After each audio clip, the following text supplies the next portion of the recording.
మామూలుగా మనందరికీ బెండకాయ తింటే కాస్త తెలివితేటలకి చాలా మంచిది, బ్రెయిన్కి చాలా మంచిది అని ఎప్పుడని అంటుంటారు.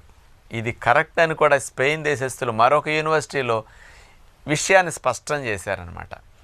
బెండకాయలో ఉన్న పాలిఫినాల్స్ కానీ, యాంటీ ఆక్సిడెంట్స్ కానీ ఇవన్నీ మన నరాల కణాలని, మెదడు కణజాలాన్ని అసలు ఆక్సిడేషన్ జరగకుండా, అంటే ఆక్సీకరణం జరిగి ఆక్సిడేటివ్ స్ట్రెస్ అంటారు కదా, అలాంటిది జరగకుండా ఈ మెదడు కణజాలం, నరాల కణజాలం దెబ్బతినకుండా రక్షించడానికి బెండకాయలో ఉండే కెమికల్స్ భలే ఉపయోగపడుతున్నాయి.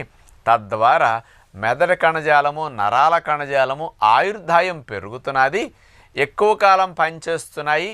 పెద్ద వయసు వచ్చినప్పటికి కూడా ఈ బెండకాయ తినటం వల్ల మరి నేర్చుకునే శక్తి, జ్ఞాపక శక్తి, ఆలోచించే శక్తి, అర్థం చేసుకునే శక్తి, ఇట్లాంటి